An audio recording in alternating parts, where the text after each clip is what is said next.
নমস্কাৰ বন্ধুসকল, মৰণ্য এটা ব্লগলৈ আপোনালোকক স্বাগতম জনাইছোঁ। আৰু এইটো এটা ঘৰৰ কাম কৰি আছোঁ আমি। এইটো ঘৰ আপোনাৰ বহলটো হৈছে 34 ফিট আৰু দীঘলটো হৈছে 43 ফিট। লগতে তাত আপোনাৰ লেট্ৰিন, বাথৰুম, কিটচেন গোটেইখিনি এড হৈ আছে। আৰু যদি আপুনি ঘৰটোত মানে বেক চাইডৰ সন্মুখৰ পৰা দেখুৱাব পৰা অৱস্থাত নাই, যদি বেক চাইডে চাই আপোনাৰ এইটো এটা চেৰি বনাইছোঁ আমি। এইটো আপোনাৰ কিটচেনত উঠাৰ কাৰণে বাহিৰৰ ফালে দিয়ে কানেকশ্যন। আৰু ইয়াতে চেৰিৰ বৰ্তমান ঢালাই হৈ আছে, মানে চেৰিকেইটাৰ ঢালাইটো অলপ শুকানকৈ বনোৱা হৈছে। আৰু এইফালে ওপৰৰ পৰা চাই লওক, মানে কি ঢালাই মছলাটো যদি আপুনি পনীয়াকৈ বনাই মানে চেৰিৰ পৰা নামি যাবতো, গতিকে অলপমান শুকানকৈ বনাই লৈছোঁ। আৰু আপুনি যদি একদম বেক চাইডে দিয়ে অৰ্থাৎ বাথৰুম, লেট্ৰিন বাথৰুমত যদি বাহিৰৰ পৰা সোমোৱাৰ কাৰণে এইটো এটা চেৰি বনোৱা হৈছে, যিটো আমি 4টা ষ্টেপ দিছোঁ, 11 ইঞ্চিকৈ দিছোঁ।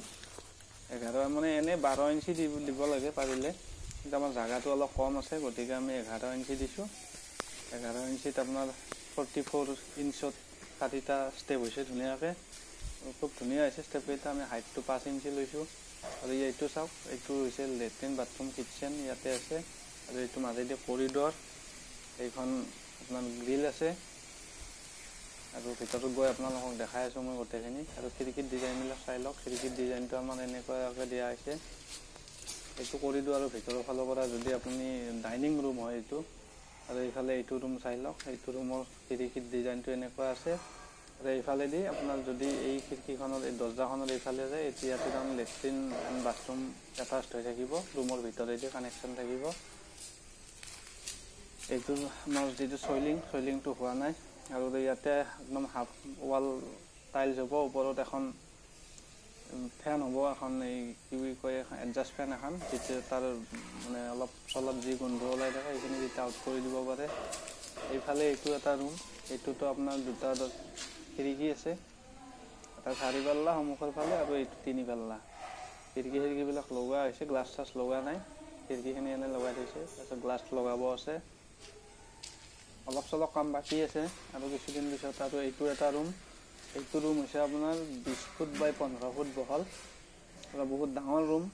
আৰু এইফালে ভিতৰত চাজা ঢালি থোৱা আছে, সাজাৰ কামখিনি হ'ব আছে মানে, বাকী কাম প্ৰায়ভাগ কমপ্লিট। এইভাগে সন্মুখৰ কামখিনি বাকী আছে। আৰু সন্মুখত আচলতে এটা ঘৰ আছে, এইফালে চাই লওক চাজা আমি ঢালি থৈ দিছোঁ, মানে কি যোৱাকালি ঢালা হৈছে আচলতে চাজাখন, এনেকৈ এতিয়ালৈকে খুলিব পৰা হোৱা নাই।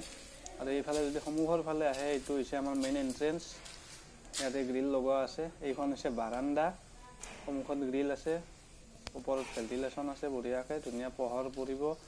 এইটো এটা ৰুম, এইটো ৰুম হৈছে আপোনাৰ 15 ফুট বাই 15 ফুট আহল বহল ৰুম। আৰু ওপৰৰ ফালে যদি চাই, ওপৰত ডাইনালম টিং লগোৱা হৈছে 40 mm। আৰু আমাৰ যিটো ঘৰৰ মুধাটো আপোনাৰ 6 ফুট আছে হাইটটো। আৰু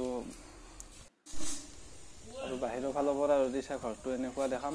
আৰু সন্মুখৰ ফালৰ পৰা আপোনালোকক এটা নেক্সট ভিডিঅ' বনাই মই দেখাম। এইটো হৈছে বেক চাইডৰ পৰা যদি চাব যায়, ঘৰটো এনেকুৱাকৈ দেখা হৈছে। আৰু যিসকলে মোৰ ভিডিঅ'বিলাক চাই আছে কিন্তু চেনেলটো ছাবস্ক্ৰাইব কৰা নাই, চেনেলটো ছাবস্ক্ৰাইব কৰিব। আজিলৈ ভিডিঅ'টো এইখিনিয়ে, ধন্যবাদ। জয় অসম।